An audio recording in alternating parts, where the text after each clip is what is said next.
For one thing, we have absolutely zero idea as to when this additional content will even be completed. And as SLZ has shown in the past, they do not like to half-bake things. Who's to say they don't get an extremely ambitious idea and end up taking 1.5 total years of the 2 years of support that we were promised? That is exactly what they did. Although the Bonelab update still isn't out, and at this rate probably never will be, there's still a shocking amount of information about this update. And yes, I know, I already did a video that was covering everything we know about the Bonelab update, but there has been almost double that information known to us since then. So if you haven't watched my first video on this subject, while you don't need to understand this one or anything, it does contain a bunch of information about the update you may have missed out on. So without further ado, let's get into the patch notes. Starting off with a big one, Brandon made a tweet showcasing the Mero SDK in use to make a level. In it, he says patch 5 is apparently already underway, which is a little strange considering it's basically April now, and that tweet was made in February. Regardless of that though, I personally don't use the Mero SDK myself as I am not a modder, so I got someone who does use it to better explain exactly what you're looking at here.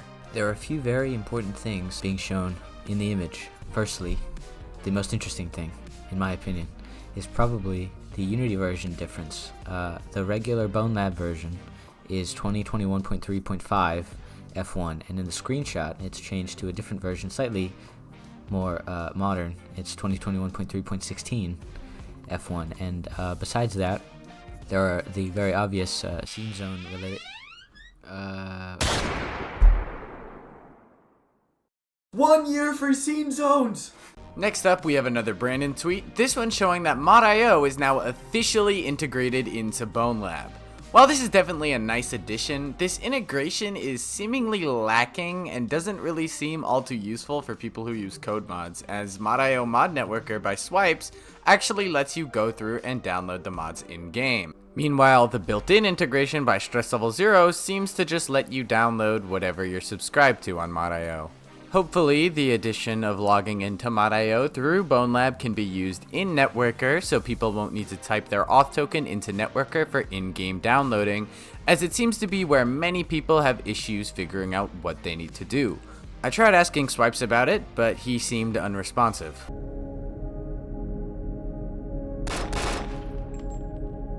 Oh, and by the way, it is confirmed that this Test Chamber 02 level will be made into a mod that we will be able to play at some point in the future, a clip of which you are seeing now. Next up here, loading screens now have some sort of music track that plays in the background. It's more of like an ambient sound rather than an actual song, and we do have a short little snippet of it, so here's a quick listen to that.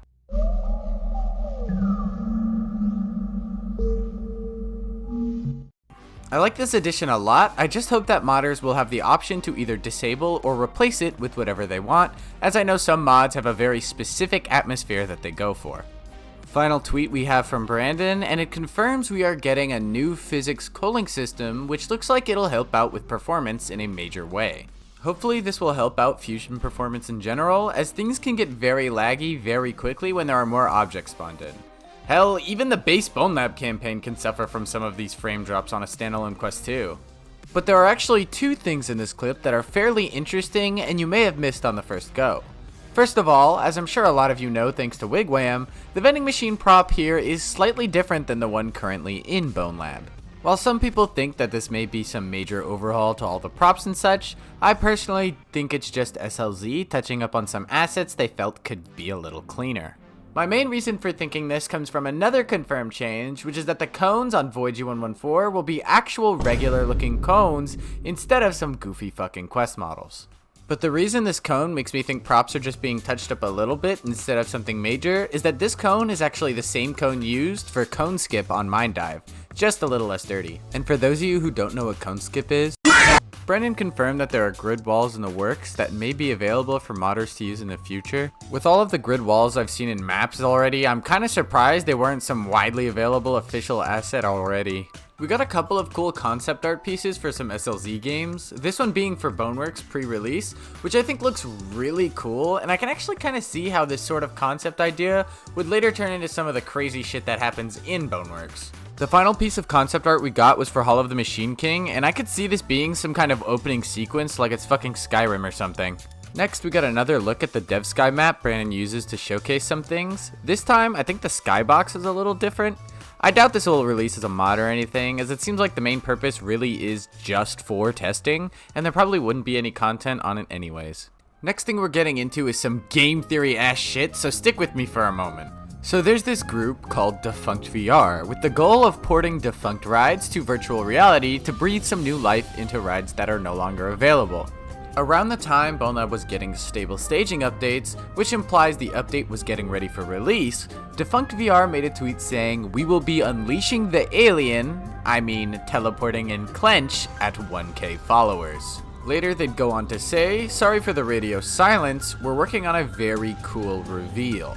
Now I'm aware of how absolutely fucking stupid this sounds so far. Clearly it just seems like some other group was just working on their own project, having nothing to do with Bonelab, and just so happened to tease some things around the same time the stable staging branch got updated. Minibattle op, you're clearly a bumbling retard, stop coping you obese piece of shit. Except for one thing, checkmate pussy, Alien Encounter by Defunct VR appeared as a hidden Bonelab mod on Mod.io shortly after. Oh, and one more thing, this was found with a list of mods, one of which being the already confirmed Test Chamber 02. So, while this obviously isn't officially confirmed, I personally believe that in some way, shape, or form, Defunct VR will be coming to Bonelab, whether that be officially or through some mod. Of course, only time will tell, and as we know with SLZ, that could be at literally any point in the entire known universe. Moving away from the conspiracies though, the doors in Descent got some weird sort of push-activated hand thingy on them. I don't really know what the purpose of these things are, maybe just to replace the sometimes unusable door handles, as the Bonelab player doesn't play all too well with things that are small and light. But either way, the symbol on them are both right-handed, so clearly Brandon's left-handed ass didn't put these icons on the door. One interesting thing of note though is that it seems like these doors will close automatically as opposed to staying there in the last smacked open position.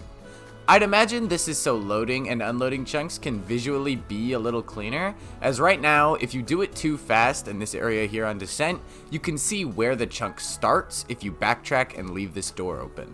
And with that is everything else we know about the upcoming Bonelab update. If you enjoyed this video, feel free to check out my last one where I beat all of Bonelab without a VR headset and some pain in the ass, or the video where we explore a strange VR dating app to try and hook up Swipes with the love of his life.